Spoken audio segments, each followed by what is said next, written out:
Sud Radio Regard de Femme, Michèle Vianès. Bonjour Michèle.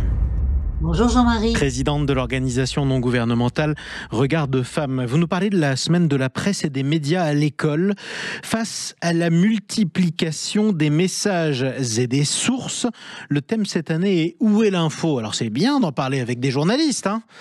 Oui, tout à fait, puisque les journalistes aujourd'hui, vous le savez très bien, n'ont plus le monopole de l'information.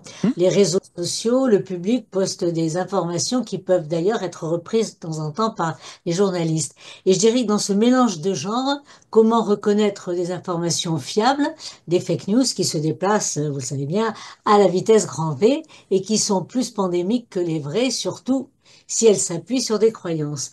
Et ce mélange de genres également, il est dans les émissions qui mêlent actualité et divertissement, où interviennent les politiques pour parler de leur vie privée et les artistes ou les sportifs pour parler de politique. Donc, face à cette surabondance de messages, faire s'interroger les élèves sur où est l'info est nécessaire, mais moi je dirais que les faire s'interroger sur où sont les femmes dans la presse et les médias, ce serait une piste de réflexion pertinente. Mais pourquoi ça ?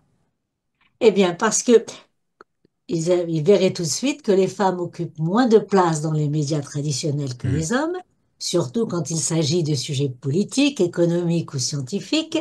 Et même si les femmes sont plus présentes dans les reportages sportifs, la dernière enquête de l'ARCOM sur les sujets olympiques a bien montré leur sous-représentation, aussi bien en tant que source d'information, puisqu'il n'y a eu que 37% du volume horaire qui concernait les épreuves féminines, qu'en tant que journaliste, puisque vos collègues femmes n'ont eu que 18% de temps de parole en tant que commentatrices.